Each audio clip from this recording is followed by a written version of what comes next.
அதாவது மக்களே, நான் சொன்னதே தான், திரும்பவும் அதான் சொல்கிறேன். என்னென்னா, அந்த காலத்தில் முதல்ல ராஜாக்கள் இருந்தாங்க. அந்த ராஜாக்கள் இருந்தப்போ பிச்சைக்காரங்க இது கிடையாது, ஒன்றும் கிடையாது, ஜாதி மதம் இதெல்லாம் கிடையாது. வெறும் இந்த வர்ணா சிஸ்டம்னு சொல்லி 5 பிரிவு தான். ஒருத்தவங்க கோயில் சிலை செதுக்கிறவங்க, ஆசாரியார், உழவு செய்கிறவங்க, இந்தமாரி தான்.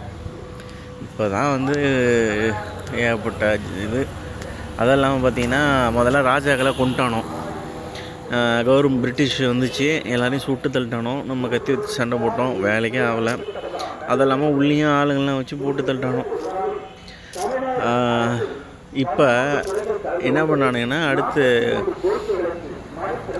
கவர்மெண்ட் சிஸ்டம்னு ஒன்று ஃபார்ம் பண்ணி யாரெல்லாம் எதிர்த்தாங்களோ எல்லாரையுமே வந்து தீவிரவாதிங்க, மாவோயிஸ்ட்டு, அது இதுன்னு சொல்லி கொண்டுட்டு அவனெல்லாம் வந்து எதிர்த்தானோ, அதை பண்ணானோன்னு.